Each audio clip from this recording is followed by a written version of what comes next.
Fascist আমল সেটা পেরিয়ে যাওয়ার পরে ৫ই আগস্টে যে সুযোগ তৈরি হয়েছে সেই সুযোগের পরেও আমরা দেখেছি প্রায় ১.৫ বছর অতিবাহিত হওয়ার পরে তারেক রহমান তিনি বাংলাদেশের মাটি স্পর্শ করেছেন এবং মাটি স্পর্শ করে তিনি তার সেই আবেগের কথা সেই ভালোবাসার কথা সেটি তিনি জানিয়েছেন। তার যে দলীয় কেন্দ্রীয় নেতারা রয়েছেন সেই নেতাদেরকে আমরা দেখেছি তিনি করমর্দন করেছেন, তাদেরকে জড়িয়ে ধরেছেন।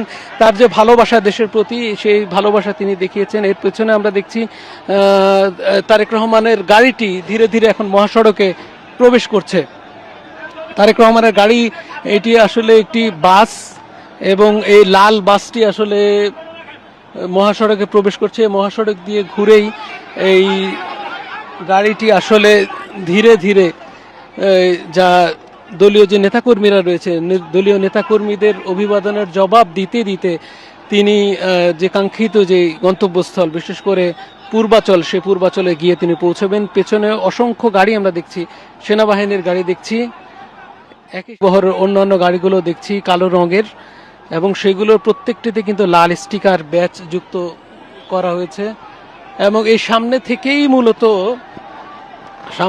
মূলত একটি ইউটার্ন রয়েছে।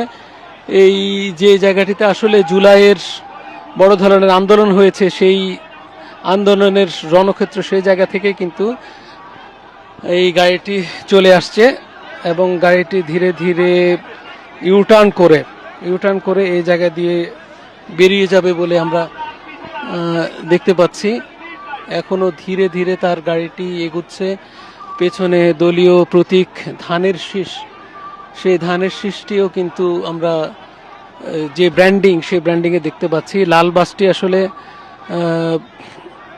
সে লাল বাসে অবস্থান করছেন, ভেতরে তার সন্তান অবস্থান করছে জাইমা রহমান, তার স্ত্রী।